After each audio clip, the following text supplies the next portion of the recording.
The void between stars never felt so cold to Captain Miles pushed his drink aside. How did you find me? I didn't. I found news of what happened after. Tal placed a small data chip on the table. The Trell leadership is in disarray. Kresh's clan is fighting 3 others for control of their dominion. Their military vessels have withdrawn from contested border regions to protect their homeworld. Civil war? Not yet. But instability among a founding Accord species creates opportunities. Tal's multifaceted eyes studied Miles carefully. You succeeded beyond what you intended, I think. Miles said nothing, watching the screen where Juno's memorial ceremony continued. 3 days ago, Tal continued. The Accord approved an emergency amendment to their charter. I thought you should see it. He pushed the data chip closer. Miles picked it up reluctantly, slotting it into his personal reader. The document was marked with the official Accord seal, a legislative update with 15 species' signatures of approval. The new clause read, "Crimes against any citizen of any member species, if not addressed through proper legal channels, shall be considered valid grounds for proportional defensive action by that species' government." Miles read it twice, not quite believing. A legal framework for retaliation, Tal explained unnecessarily. The Accord just formalized what you demonstrated. 1 life for 1 life. They're condoning assassination? They're acknowledging reality. If justice fails, vengeance follows.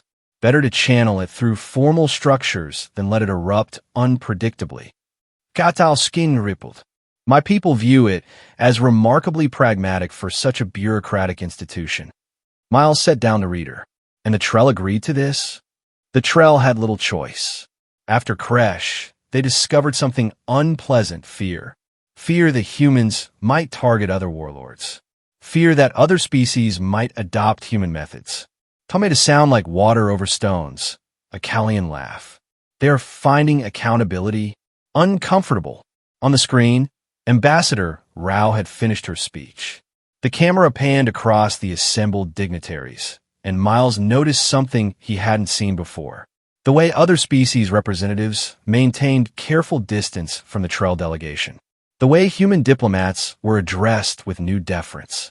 Earth Commonwealth representatives report significantly improved negotiating positions across 17 pending treaties, Tal observed, following Miles' gaze. Human agricultural exports have been reclassified to preferred status. 3 technology-sharing initiatives previously blocked by the Trell have been approved unanimously. Political capital from a murder. Miles' voice was flat. From justice, Tal corrected. The distinction matters, especially now. A new alert flashed across the screen. Breaking news about a diplomatic incident involving the Nexar hegemony and a Callian envoy. The Nexar leadership had issued a formal apology and offered substantial reparations within hours of the incident. See? Tal gestured toward the screen. The ripples spread. Violence against diplomats was once considered regrettable but inevitable. Now it carries consequence. Miles finally asked the question that had been gnawing at him. Was it worth it? Tal considered this, head tilted. You ended a life to establish a principle. I cannot answer if that equation balances for you. He stood to leave. But I can tell you this.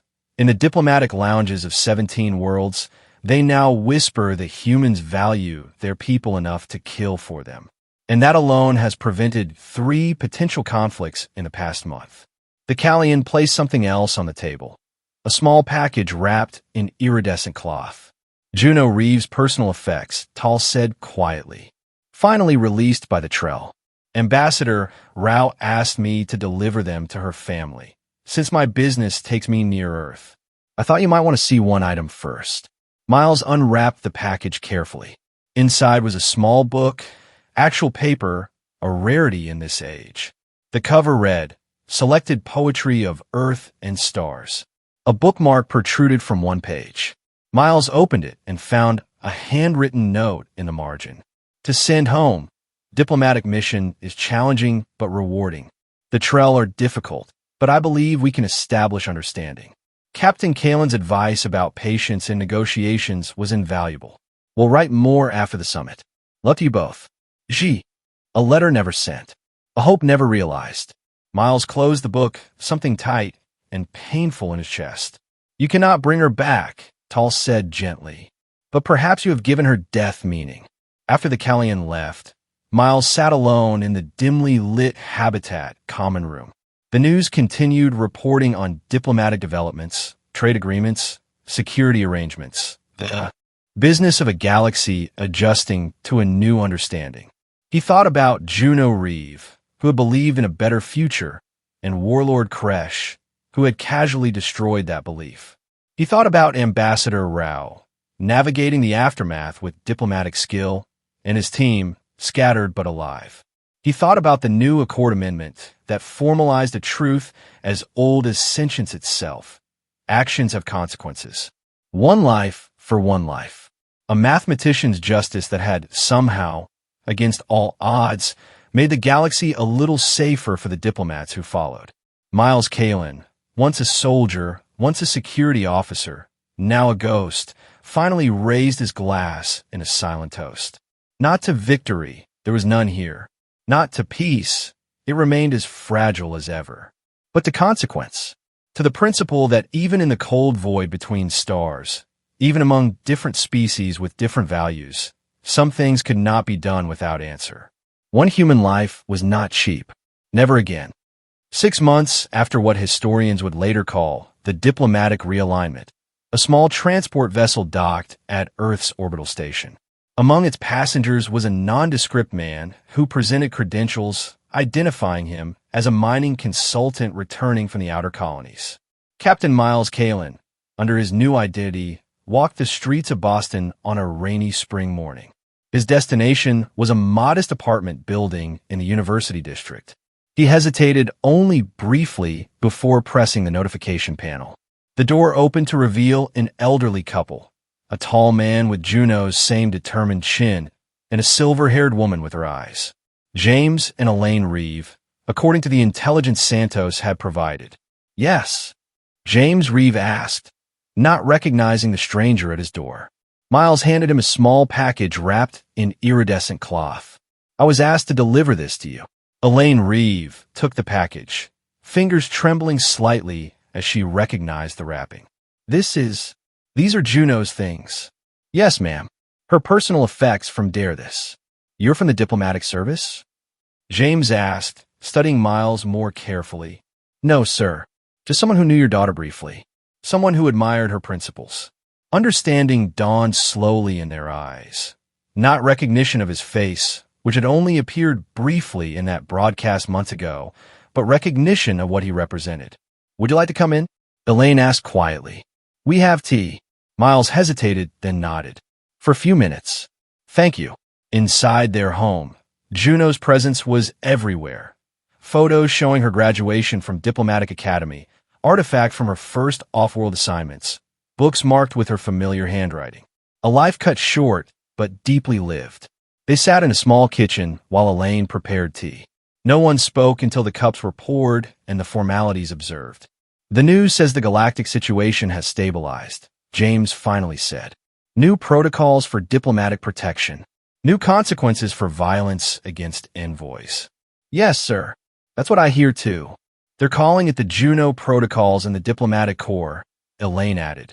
Her classmates told us. Did you know that? Miles shook his head. I didn't. They say no diplomat has been harmed since what happened with that warlord. James' hands tightened around his cup. The Commonwealth never officially acknowledged the connection, of course. Of course, Miles agreed. But everyone knows, Elaine said, her eyes fixed on Miles. Everyone understands what happened and why. A silence fell between them. Not uncomfortable, but heavy with unspoken truths. She believed in a galaxy where differences could be bridged, James finally said. Where species could learn from each other, not just tolerate each other. She wasn't naive about the challenges, but she believed it was possible. It still is, Miles said quietly. Perhaps more so now. Elaine reached across the table and took his hand. A gesture so unexpected that Miles nearly pulled away. Her eyes held his, and in them he saw something he hadn't anticipated. Not gratitude, but understanding. We don't know exactly who you are, she said softly. And we don't need to. But we want you to know something. Juno wouldn't have wanted revenge. It wasn't revenge, Miles found himself saying. It was consequence. James nodded slowly. The difference matters. They finished their tea in silence. When Miles rose to leave, both Reeves escorted him to the door. Before he stepped out, Elaine pressed something into his hand, a small silver pin with the Earth Commonwealth insignia. Juno's first diplomatic badge, she explained. She'd want someone who understands its meaning to have it. Miles closed his fingers around it, unable to find words. The universe is vast and strange, James said, filled with beings we may never truly understand. But some principles translate across all species, all cultures. He placed a hand on Miles' shoulder. The principle that each life matters. That's what you established out there among the stars. Your daughter established it, Miles corrected gently. I just made sure everyone heard. He left them then, walking back through the rain-washed streets of Boston.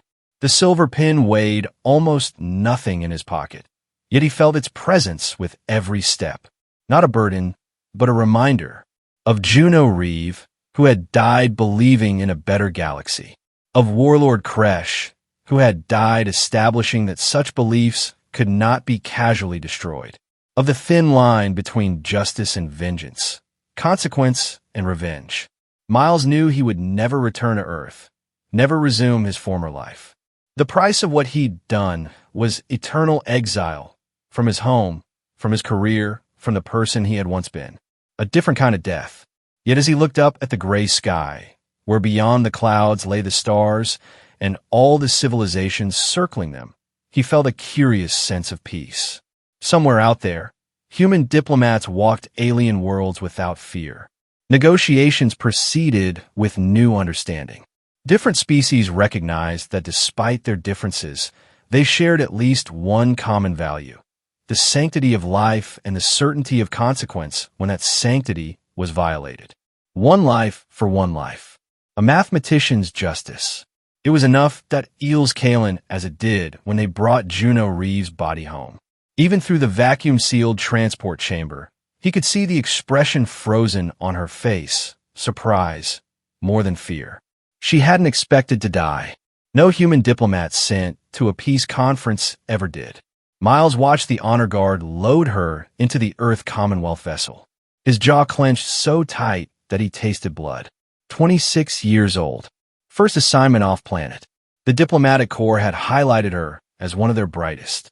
And now she was nothing but a political inconvenience, a footnote in galactic affairs. Captain, we've received the official response from the Galactic Accord, his communications officer said, sliding a translucent data pad toward him. Would you like me to summarize? No need. Miles scrolled through the message, each word burning itself into his memory. Official condemnation. Deep regret. Promises of investigation. Not a single mention of consequences for Warlord Kresh of the Trell Dominion, who had casually crushed Juno's windpipe in front of 17 species representatives because she had been seated in what he considered a position of higher honor than his delegation. The incident had been broadcast live across the galaxy as part of the Dare This Peace Summit. Billions had watched a human diplomat die, while security forces, Miles' own teams, had been ordered to stand down to avoid escalation. Sir, the communications officer was still waiting, uncertain. When does Ambassador Rao want to meet? She's waiting in the diplomatic suite now, sir. She said it's urgent. Of course it was. Everything was urgent after a murder. Just never urgent enough for justice. Miles made his way through the ship's corridors, each step measured, controlled. The vessel hummed with tension. Every human aboard had watched one of their own die. Every human aboard knew the Accord would do nothing. Ambassador Jinya Rao stood at the viewport, her silhouette sharp against the stars beyond. At 63, she had navigated Earth through 15 years of delicate galactic politics. Miles had served as her security chief for the past 3. Ambassador. She turned, lines etched deep around her eyes. Captain Kalen, have you read the Accord's response? Just finished. It's exactly what we expected. Yes, a masterpiece of diplomatic nothing. She gestured to a chair, but Miles remained standing. The Trell are founding members of the Accord. They control 17 resource-rich systems. No one wants to antagonize them. And one human life isn't worth the political capital. Rao's eyes flashed. Don't oversimplify. I spent 6 hours arguing for sanctions for a trial. Hell, even just for a formal apology to Juno's family. The best I could get was that letter of condemnation, which means nothing. It means everything in political terms, Miles. It's an acknowledgement that Kresh acted inappropriately. It creates precedent. Precedent. The word tasted like ash. Ambassador, I watched that girl's neck snap. I was standing 15 feet away, ordered not to intervene, and I watched her die for a seating arrangement. Her parents don't need precedent. They need justice. Rao sighed, suddenly looking every one of her years. Justice isn't simple out here. We've been part of the galactic community for less than 30 years. The Vega conflict nearly got us classified as a prohibited aggressive species. The mention of Vega made Miles' shoulder twitch, an old reflex from an old wound. I'm familiar with our history. Ambassador, then be familiar with our reality. We are strong enough to be feared, but not respected. If we push too hard, we'll be isolated. If we don't push at all, incidents like this will multiply. She looked down at her hands. I've arranged for Juno's personal effects to be shipped to her family. I'll be delivering the notification myself when we return to Earth. The Trell should be the ones explaining to her family why their daughter is dead. The Trell don't explain themselves to anyone. That's the problem. She moved to her desk, retrieving a small box. This was among her things. I thought you should have it. Miles accepted the box. Inside was a simple metal badge, the insignia of the Vega campaign veterans. His campaign. She admired you, you know. Read all the declassified reports. She told me once that you represented everything she believed humans could be in the galaxy. Fierce but principled. Miles closed the box. She was wrong about me. I don't think so. Rao returned to the viewport. We'll be departing Dare this in 6 hours. The diplomatic mission is suspended indefinitely, and the summit continues without us. As if nothing happened. Yes. She turned back to him. Her expression hardened. Captain, I need your word that you'll maintain protocol during our withdrawal. No incidents. No confrontations with the Trell delegation.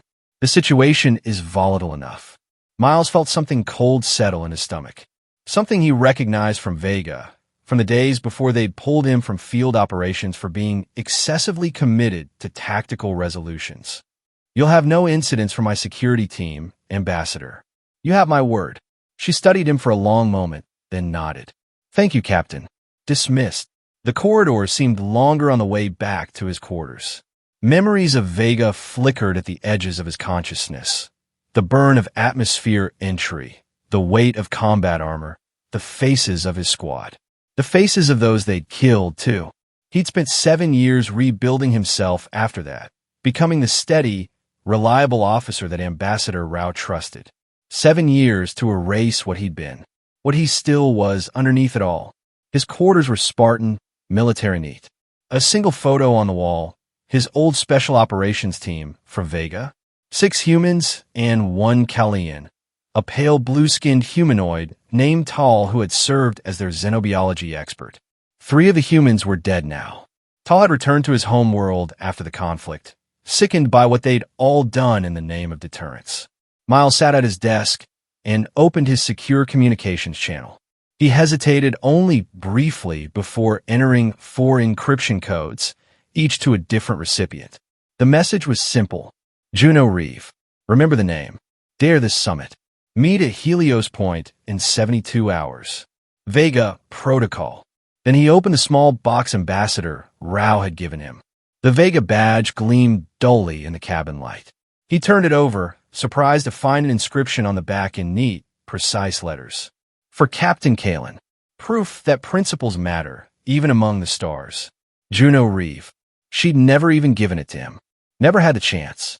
Miles closed his hand around the badge until the edges bit into his palm. In that moment, Captain Miles Kalen disappeared, and the man from Vega returned. The bar at Helios Point Station hung, suspended between worlds, a neutral trading post that catered to a dozen species but specialized in human liquor.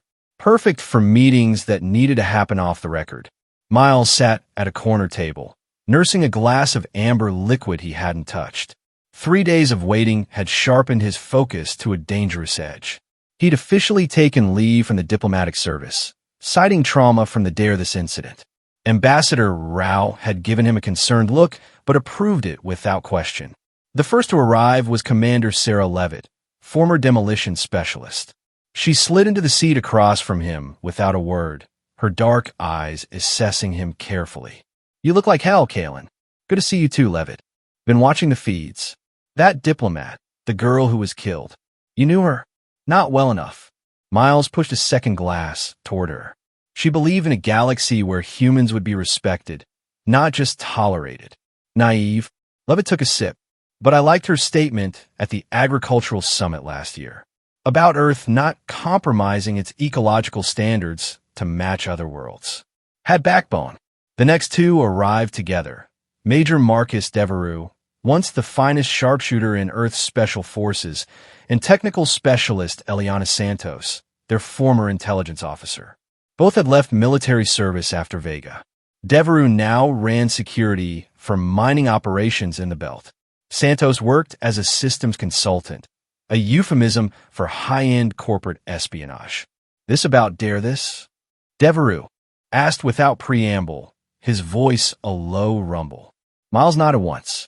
"Figured. Nasty business." Devereux's weathered face showed nothing, but his fingers tapped a rhythm against his thigh, an old combat tell. He was already calculating angles. Santos sat primly, back straight, eyes constantly scanning the room.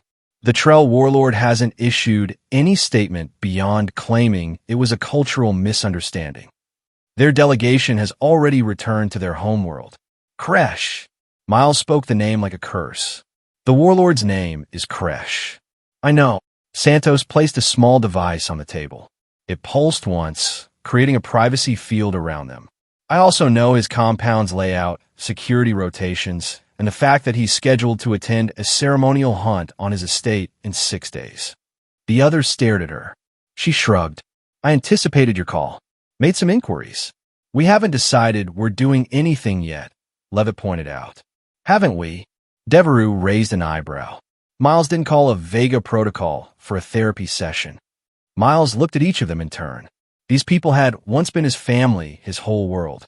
They'd followed him into hell on Vega and carried out actions that had haunted them all since, but had also definitively ended a conflict that threatened to spread across 3 systems. "The Accord won't act," he said finally. "The Trell are too powerful, too entrenched. Kresh killed a human diplomat on camera, and he's going to face no consequences." "And you're proposing?" Santos asked, though her expression said she already knew. "One message, one body."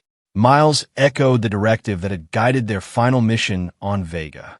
"We show the galaxy that human life isn't cheap, that actions have consequences, even for founding members of the Accord. You're talking about assassinating a warlord of a sovereign species." Levitt's voice was flat. "Starting a war. I'm talking about justice. And if Earth's official representatives can't deliver it, then we do it ourselves. Deniable assets."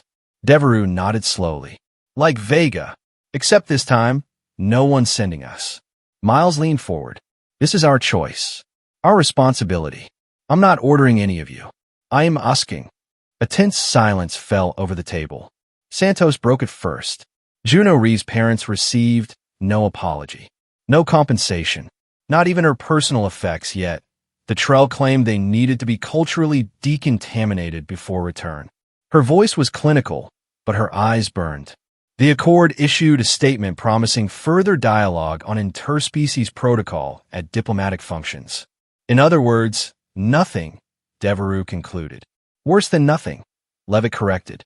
"It signals that humans can be killed without consequence." Miles watched them processing, calculating, remembering Vega and all that came after. He'd chosen these 3 carefully, not just for their skills, but for their understanding of what was really at stake. Not revenge, but precedent of a different kind. "If we do this," Santos said carefully, "it can't be traced back to Earth or the Commonwealth." Complete deniability, Miles agreed. And we don't kill indiscriminately, Levitt added. Not like Vega. Just the target. Just Kresh, Miles confirmed. One message. One body. Devereaux drained his glass and set it down with a soft click. I'm in. So am I, Santos said. Levitt studied Miles for a long moment. The person I followed on Vega scare me sometimes. The things we did. She paused. But I've watched the recording from Dare This 16 times now. That girl didn't deserve to die like that. No one would help her. She nodded once. I'm in. But we do this right. We do this clean. Miles felt the weight of the Vega badge in his pocket. That's the plan. One target. One message. And we make sure the whole galaxy hears it. Santos reactivated her device, pulling up a holographic display of what appeared to be a sprawling compound. The Trell homeworld has minimal orbital security. They rely on their reputation more than actual defenses. The real challenge will be infiltrating Kresh's estate. It's built into a mountain with subterranean levels and bioweapon safeguards. Can we bypass them? Devereaux asked, professional interest overtaking any moral hesitation. I've identified 3 potential entry points, Santos replied, zooming in on specific sections of the hologram. Their ceremonial hunt takes place in the northwestern quadrant here. Security will be focused externally, watching for threats from the hunting grounds. What about extraction? Levitt looked concerned. Trell space is at least 6 jumps from any Commonwealth territory. I've secured an unmarked vessel, Miles said. Modified Siren-class courier. Fast, stealthy, and registered under a Procyon shipping consortium. They spent the next 3 hours outlining the operation, falling into the familiar rhythm of mission planning. It felt like Vega again, the focused energy, the sense of purpose. But this time, there was something else underneath it all. Not the righteous anger of soldiers following orders, but the cold determination of people who had seen justice fail and decided to rectify it themselves. As they finalized the details, Miles realized they hadn't once discussed the potential consequences for themselves. None of them had asked about the risk of imprisonment, execution, or sparking a wider conflict. Some things didn't need to be spoken. 3 days for prep, Miles concluded. We rendezvous at the Procyon shipping yard, Dock 87. Minimal equipment, nothing traceable. They nodded in agreement. As they rose to leave, Devereaux placed a hand on Miles' shoulder. After this, he said quietly, we're ghosts again. All of us. Miles nodded. The price of what they were about to do. Some things are worth disappearing for. As the others filed out, he remained at the table, staring into his untouched drink. A blue-skinned figure slid into the seat across from him. Tall, his former teammate, 7 feet of lean Callian muscle and troubled eyes. I receive your message, Tall said. His voice had the characteristic melodic quality of his species. I will not join your mission, Miles. I didn't expect you would, but you contacted me anyway. Miles met his gaze. I thought you deserved to know. After Vega, Tall studied him, multifaceted eyes reflecting the dim bar lights. The Dare This incident was a travesty. The Trell have always been brutal, but to kill a diplomat in such a forum. He shook his head. Still, what you plan will have consequences far beyond one warlord's death. That's the point. Is it? Or is this about the soldier who still lives inside you? The one who believes problems can be solved with precise violence. Miles didn't answer immediately. What would your people do if a Callian diplomat was murdered and the killers walked free? Tal's skin rippled, a sign of discomfort among his kind. We would seek justice through the Accord. And if that failed, we are not humans. We do not think as you do. That's not an answer. Tal leaned forward. The truth? If the Accord failed us so completely, there would be calls for war. My species is not as controlled as yours. Our emotions run deeper, quicker. We might not stop at one warlord. His voice lowered. That is why your plan disturbs me. Not because you seek retribution, but because your restraint is unnatural. One life for one life. A mathematician's justice. Sometimes that's all we have. Tal was silent for a moment. The Trell fear physical pain. Their nervous systems are more sensitive than most species. That is why they value displays of strength. They understand the threat they represent. Miles raised an eyebrow. Is that tactical advice, Tal? It is information. What you do with it is your choice. The Callian stood. If the Accord continues to ignore the value of a human life, war becomes inevitable. Perhaps this way. He left the thought unfinished. You won't see me again, Miles said. I know. Tal's expression softened slightly. The soldier in you never died, Miles. But neither did the human. Remember that on Trell Prime. After Tal left, Miles finally drank his whiskey in one swift motion. The burn in his throat felt like absolution. The unmarked vessel cut through Trell Prime's atmosphere like a black knife, its stealth systems rendering it nearly invisible to planetary defenses. In a cramp hold, Miles and his team made final adjustments to their equipment. Lightweight combat suits designed for mobility rather than protection, and weapons selected for silence rather than power. Thermal scans confirm the estate is populated, Santos reported, eyes fixed on her display. Looks like the ceremonial hunt is underway. Multiple Trell signatures moving through the northwestern forest quadrant.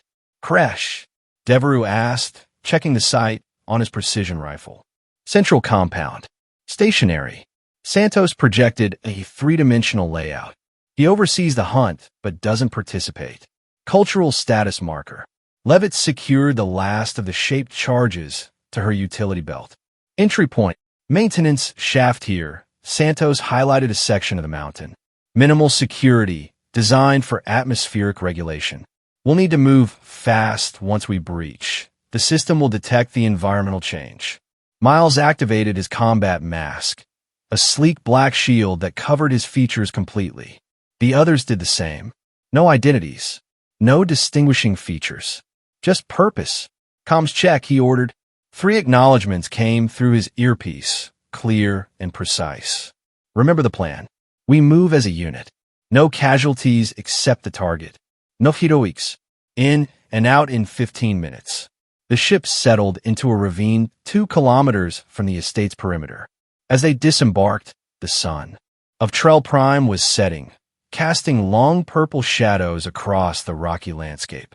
The air smelled of iron and something sweet, alien, and unsettling. They moved like ghosts through the terrain, using natural formations for cover.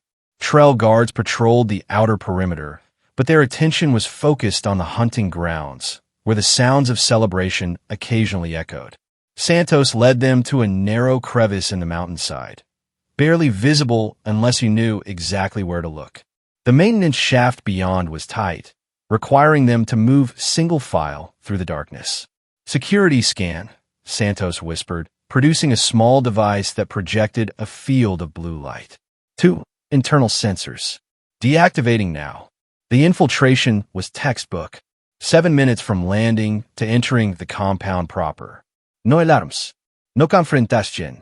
The corridors of Kresh's estate were eerily beautiful, carved from the living rock and inlaid with luminescent minerals that pulsed in patterns like heartbeats. Central chamber ahead, Santos reported. Kresh should be there, overseeing the hunt through remote feeds. Levitt placed discrete charges at strategic junctions. Emergency exits covered. Detonation on standby. Devereaux moved to a position with clear sight lines to the chamber entrance. I've got the approach secured. Miles advanced slowly, scanning for threats. The Trell believed so completely in their invulnerability that their internal security was surprisingly light. Their mistake. The central chamber doors were massive, carved from something that resembled bone but gleamed like metal. They stood open, revealing a vast circular room dominated by a raised dais in the center. And there, lounging on what could only be described as a throne, was Warlord Kresh. The Trell leader was massive even for his species, nearly 9 feet tall, with a ridge of bony protrusions running from his skull down his spine. His skin was mottled green and gray, and his 6-fingered hands ended in wicked claws that clicked against the armrests of his throne as he watched several large display screens showing the hunt in progress. 2 guards stood nearby, but their posture was relaxed, ceremonial. This deep in his sanctuary, Kresh felt no need for serious protection. Miles signaled the team. 3 fingers. 2. 1. They moved simultaneously. Santos disabled the rune's communication systems with a targeted electromagnetic pulse. Devereux took down both guards with precision stun, rounds before they could even register the threat. Levitt secured the entrances with a temporary barrier field, and Miles stepped directly into the chamber, facing Kresh. The warlord rose with surprising speed, his massive frame unfolding as he roared something in the guttural Trell language. He reached for a weapon at his belt, but froze when he saw 4 black-masked figures surrounding him, weapons aimed at critical points of his anatomy. "What is this?" he demanded in the common trade language. "How dare you enter my domain? Do you know who I am?" "Warlord Kresh of the Trell Dominion," Miles replied, his voice flat. "Killer of Juno Reeve." A moment of confusion crossed the warlord's alien features, followed by dismissive recognition. The human diplomat? That trivial incident. He straightened, radiating contempt. "Your accord accepted our explanation. The matter is closed." "Not for us."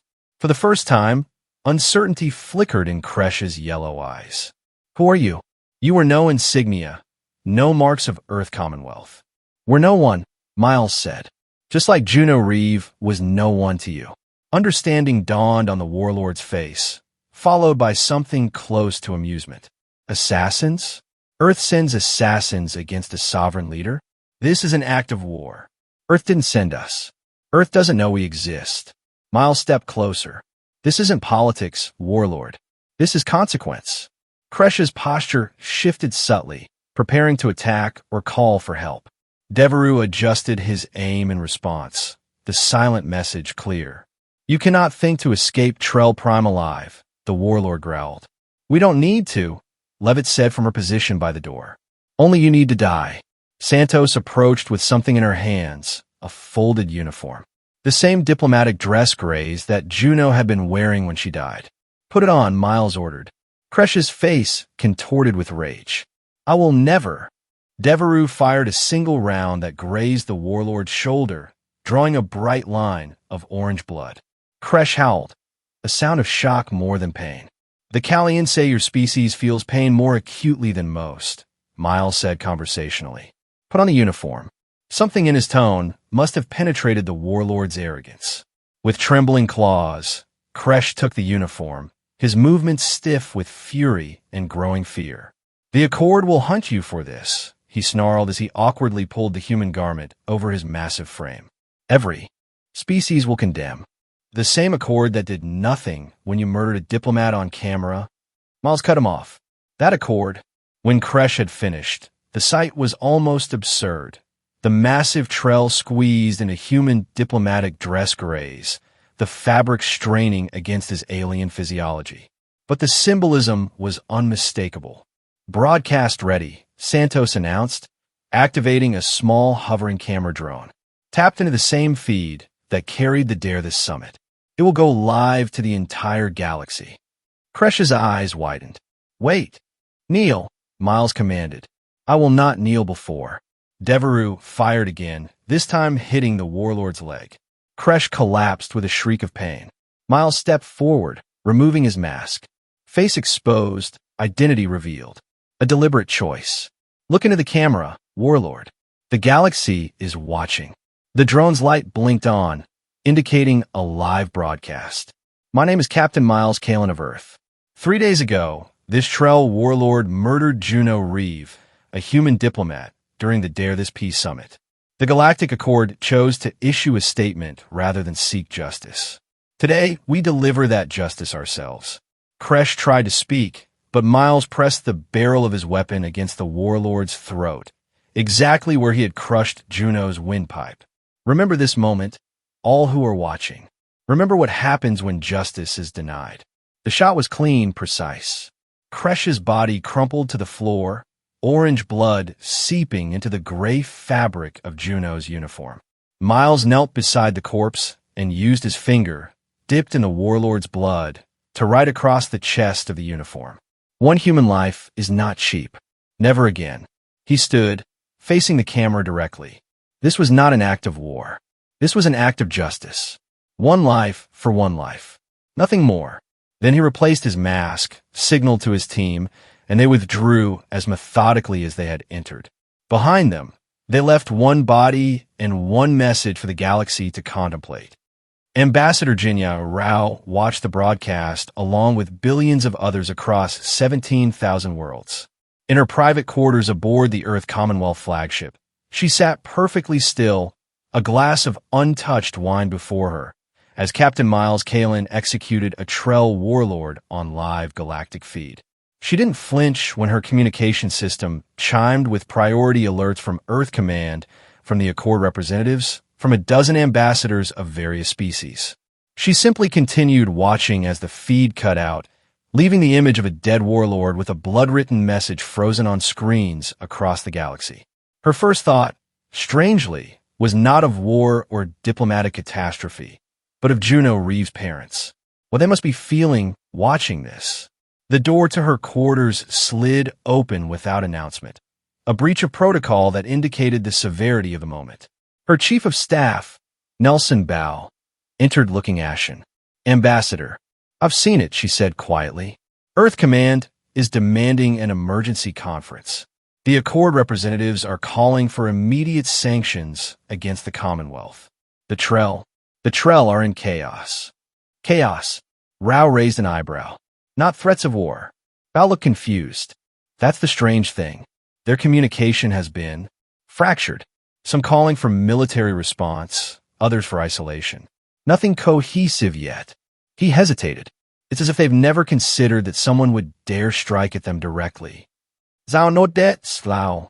"Because no one ever has." She rose, straightening her uniform. "Schedule the emergency conference and prepare a statement." What should it say? She considered carefully. The Earth Commonwealth categorically condemns this unsanctioned action by rogue individuals. "We disavow any knowledge or involvement in this operation. We will cooperate fully with any investigation the Accord wishes to pursue." "That's surprisingly straightforward," Bao observed. "The truth often is. We genuinely had no knowledge." Her expression remained neutral. "Add that while we condemn these actions, we also remind the Accord that had appropriate justice been pursued after the murder of Diplomat Reeve, this tragedy might have been avoided." Bao's eyes widened slightly, but he nodded. "Yes, Ambassador." After he left, Rao returned to the viewport, staring out at the stars. She wondered where Miles was now, whether he and his team would escape or had already planned for their capture or death, whether they understood what they had truly done. They had not just killed a warlord. They had shattered an illusion, the illusion that power structures were immutable, that some species were beyond accountability. Actions that had seemed unthinkable yesterday were suddenly possible today. Her communications system chimed again. It was the Accord High Representative requesting an immediate private channel. Rao took a deep breath and accepted the call. The gaunt, gray face of Representative Vosh appeared, his four eyes blinking in asynchronous agitation. "Ambat Sazao, I presume you have witnessed the atrocity committed by your people." "I have witnessed a terrible act of violence," she confirmed carefully, "carried out by individuals acting without sanction or authority from Earth." "Do you expect anyone to believe that?" Vosh's voice trembled with either fear or rage. With the species, it was difficult to distinguish. The precision, the resources required, were well within the capabilities of a small team of determined individuals, Rao finished, which is precisely what makes this situation so troubling for all of us, Representative. Troubling? It is an act of war. Is it? Rao leaned forward. When Warlord Kresh murdered Diplomat Reeve before the eyes of the galaxy, was that an act of war? Vosh's extra eyelids flickered rapidly, a sign of discomfort. That was a regrettable cultural misunderstanding. The Accord addressed. The Accord did nothing, Representative. Nothing of substance. And now we all face the consequences of that inaction. Silence stretched between them, heavy with implication. "What would you have the Accord do now, Ambassador?" Vosh finally asked, his tone subtly altered. "What we should have done from the beginning," Rao replied simply. "Establish that the murder of any sentient being, regardless of species or political power, will face real justice. Not statements. not condemnations. Justice. You speak of justice while your people commit assassination. I speak of preventing more bloodshed, Rao countered.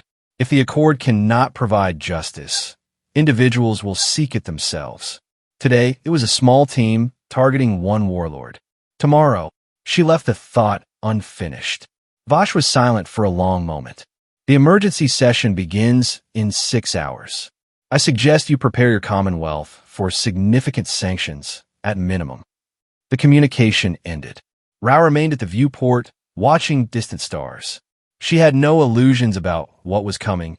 Earth would face censure, restrictions, possibly even expulsion from the Accord.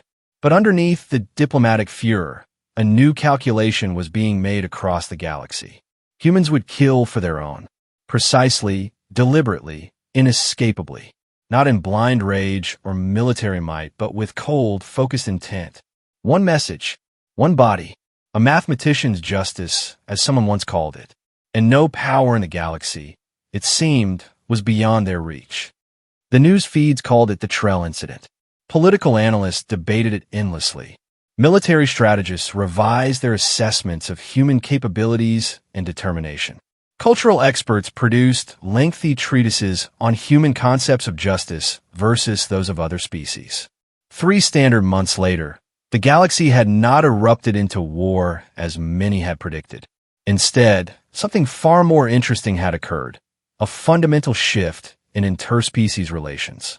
Trade delegations from 17 previously hostile worlds requested formal agreements with Earth.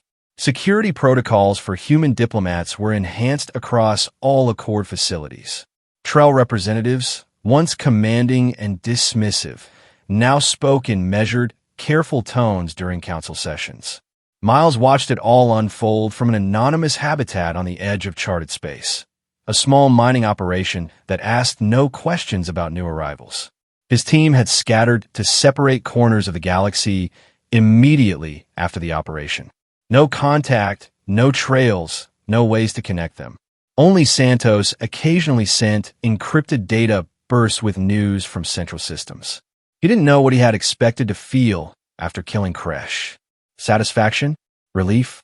Instead, he felt a curious emptiness, as if he'd expended something vital inside himself and hadn't yet regenerated it. The habitat's communal viewing screen showed footage of a ceremony on Earth, the dedication of a memorial to Juno Reeve. Her parents stood stoically by a simple stone monument as Ambassador Rao delivered a speech about dedication to peaceful cooperation among species. The irony wasn't lost on Miles. Peace maintained through the most unpeaceful of means. A shadow fell across his table, tall, blue-skinned, familiar. Tal seated himself across from Miles without invitation. "You're supposed to be dead," the Callian observed mildly. "So are you, if you're seen with me." Tal's skin rippled in what might have been amusement. Fortunately, most species cannot distinguish individual Callians from one another, a regrettable prejudice that serves us well occasionally.